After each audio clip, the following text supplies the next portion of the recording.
এই দেশে কোনো বিচার আইন বলতেই নাই। বিএনপি আসার পরে আরো বিচার নাই, যেটা সত্য কথা সেটাই বললাম।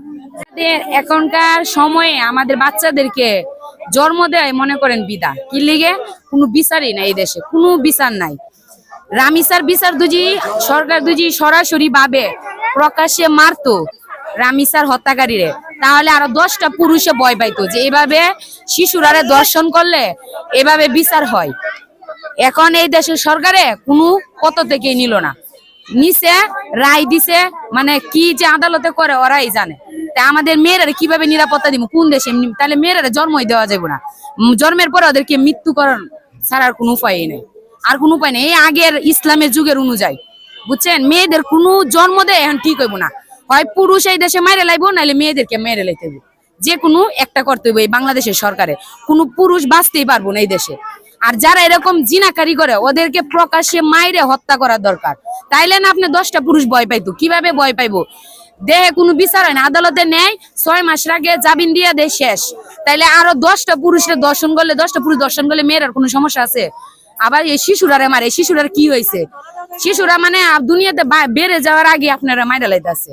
আজকের ঘটনা নিয়ে এই যে বুড়া বুড়া মানুষ, তারপর জোয়ান, গাঞ্জটি, মদকুর, এরাই তো এরকম কাজগুলা করে, ঠিক আছে? ওই বুড়া বেড়ারে আপনার থানায় না দিয়া ওরা প্রকাশ্যে মারার দরকার। সে তো একটা মুরব্বী ছিল, হয়তো তার নাতির বয়সে, তার সন্তানের বয়সে, সেই কাজটা কিভাবে করলো?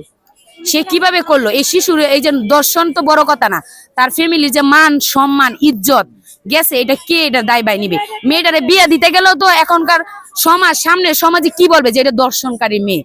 তা আমাদের মেয়েদেরকে মেরে ফেলতে হবে না? দুনিয়াতে বাঁচার কোনো অধিকারই নেই, মেয়েরা মেরে ফেলতে হবে। এই দেশে কোনো বিচার আইন বলতেই নাই। বিএনপি আসার পরে আরো বিচার নাই, যেটা সত্য কথা সেটাই বললাম। সরকার কেন বিচার করলো না? প্রকাশ্যে কেন মারে না দর্শনকারীরা? সব দেশেই যদি বিচার থাকে, বাহিরের দেশে কেন বাংলাদেশে বিচার নাই? কেন নেই বাংলাদেশে? বাংলাদেশের মানুষ কি জনগণ নাই দেশে? কেন বিচার হবে না? কেন এইভাবে আমাদের শিশুরা মানে জায়গা যাওয়ার আগে তাদেরকে মেরে ফেলে? কি লিগে? এই শিশুরা কি ভুল করছে? কি ভুল করছে শিশুরা? আমরা কি মেয়ে জন্ম দিয়ে ভুল করছি এই দুনিয়ায়? মেয়ে জন্ম দিয়ে কি আমরা ভুল করছি? ভুল করি নাই। আমাদের মেয়েরা স্কুলে যাইবো, মাদ্রাসায় যাইবো, বাসায় থইয়া নিরাপত্তায় যে আমরা চাকরি করবো, হেডেরও কোনো নিরাপত্তা নাই।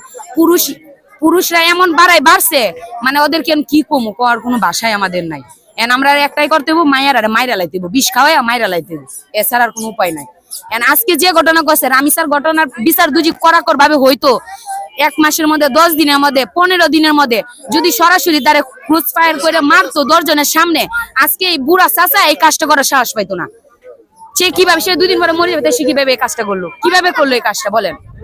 এটাই সরকারের কাছে বললাম যে সরকার কেমন বিচার করতেছে সে সরকারই জানে, সে কেমন আইন দেশে জনগণের কাছে গঠন করছে সরকার এটাই জানে। উকিলে এই আইন ওই আইন, ফাঁসি করতে গেলে এই হয়ে যায় সে হয়ে যায়, আদালতের মাফ করে দেয়, মানে দর্শনকারী মরে যাবো কিন্তু ফাঁসি হইব না, আসামির ফাঁসি করা যাবো না। আজকের বিচারে কি চাই? তারা সরাসরি মারার দরকার ছিল, তারা পুলিশের কাছে না দিয়ে তারা মারার দরকার ছিল। সতর্ক রাখি আপনি কিভাবে করবেন? সতর্ক রাখাও তো এই ঘটনা আজকে আবার হলো। সতর্ক থাকার পরও এই ঘটনা আবার হলো, কেন হলো? তাহলে সতর্ক নাই। সতর্ক করার পরও আমাদের বাচ্চাদেরকে, আমাদের মেয়েদেরকে আমরা সতর্ক রাখার পরও এই ঘটনা, তাদের লোভ লালসা থেকে আমরা বাঁচাইতে পারতাছি না বাচ্চাদেরকে।